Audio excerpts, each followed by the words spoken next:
சாய்ராம்.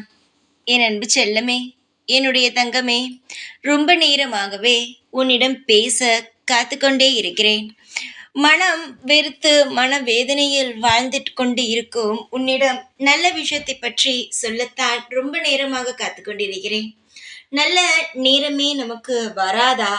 இதுவரை நமக்கு விவரம் தெரிந்ததில் இருந்து நமக்கு நல்ல நேரமே வந்தது இல்லையே.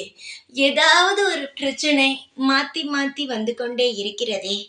இப்படி யோசிக்கும் உனக்கு மங்களகரமான செயல் ஒன்று நடக்கப் போகிறது உன் வீட்டில். அதை நான் சொல்லவே வந்துவிட்டேன். நான் ஒவ்வொரு விஷயத்தையும் முன்பே சொல்வதற்கு காரணம் நீ கேட்பதினால் அல்ல. நான் ஏன் சொல்கிறேன் என்றால், நீ அமைதியாக கவலை இல்லாமல் இருக்க வேண்டும் என்று. நான் எவ்வளவோ முறை ஏதேதோ வடிவத்தில் அசரீரியாக வாக்கு கொடுத்து கொண்டு தான் இருக்கிறேன். ஆனால் எல்லாவற்றையும் நீ காதில் வாங்குவது கிடையாது. ஏதோ சில விஷயங்களை கேட்க வேண்டும் என்று தோன்றும் பொழுதுதான் சில விஷயங்களை கேட்கிறாய். அது நீ கேட்பது அல்ல, நான் உன்னை கேட்க வைப்பது. ஏனென்றால் நான் இந்த விஷயத்தை உன்னிடம் சொல்ல வேண்டும் என்று ஆசைப்படுகிறேன். அதனால்தான் கேட்க நான் தூண்டுகிறேன். புரிகிறதா தங்கமே? இப்பொழுது இந்த வாக்கினை நீ கேட்டுக்கொண்டு இருக்கிறாய் என்றால் நான் உன்னை கேட்க வைக்கிறேன். உன் வாழ்வில் இது நடக்கப் போகிறது. அதனால்தான் நான் உன்னை இதை கேட்க வைக்கிறேன். தங்கமே, வாழ்வில் மங்களகரமான விஷயங்கள் நடக்கவே இல்லை. எப்பொழுதும் சோதனைக்கு மேல் சோதனைதான். இப்படியே புலம்பிக் கொண்டு இருக்கும் உனக்கு மங்களகரமான விஷயங்கள் நடக்கப் போகிறது. எதிர்பார்த்த ஒன்று உனக்கு காத்திருக்கிறது என்று சொல்லவே வந்துவிட்டேன். உன் வீட்டில் நீ நினைப்பாய் உன் வீட்டில் எப்பொழுதும் சிரிப்பாகவே இருக்க வேண்டும் என்று. ஆனால் இப்பொழுது இருக்கும் கஷ்டத்தினால் யாருமே சிரித்து உட்கார்ந்து ஒரு உறவாக பேசிக்கொள்வது அல்ல.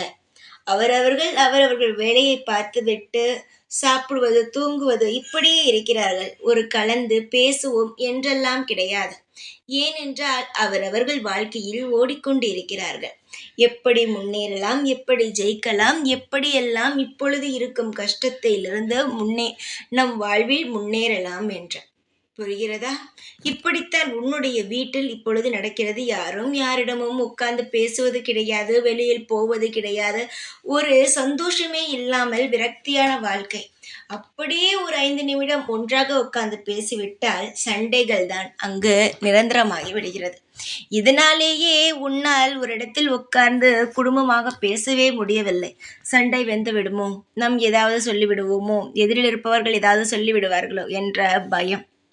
நேரமெல்லாம் சரியாகிவிடும், கவலைப்படாதே. இப்பொழுது உன்னுடைய குடும்ப நிலை சரியில்லை, அது எனக்கு புரிகிறது.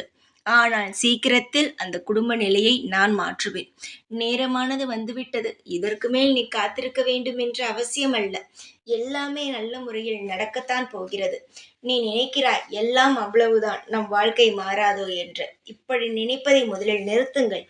எல்லாம் மாறும். மாற்ற தான் நான் இருக்கிறேன். புரிகிறதா? மாற்றத்தான் நான் இருக்கிறேன். தங்கமே, உன்னுடைய கவலைகள், உன்னுடைய மனபாரங்கள் அனைத்தையும் நான் சுமக்கிறேன். என்னிடம் இருக்கும் சந்தோஷத்தை உனக்கு தருகிறேன். இப்படி யார் சொல்லுவாய் சொல்? சீக்கிரத்தில் குடும்பமாக உட்கார்ந்து பேசுவீர்கள். பல சந்தோஷத்தை நீங்கள் அனுபவிப்பீர்கள். குடும்பமாக சேர்ந்து பல இடங்களுக்கு வெளியில் சென்று சந்தோஷத்தை மீண்டும் திரும்ப கொண்டு வருவீர்கள். கவலை வேண்டாம், எல்லாம் மாறும். உன் குடும்பத்தில் சந்தோஷங்கள் பெருகும். தைரியமாக இருங்கள். எப்பொழுதும் உன் கூடவே தான் இருப்பேன். இந்த சாய்நான். ஓம் சாய்ராம்.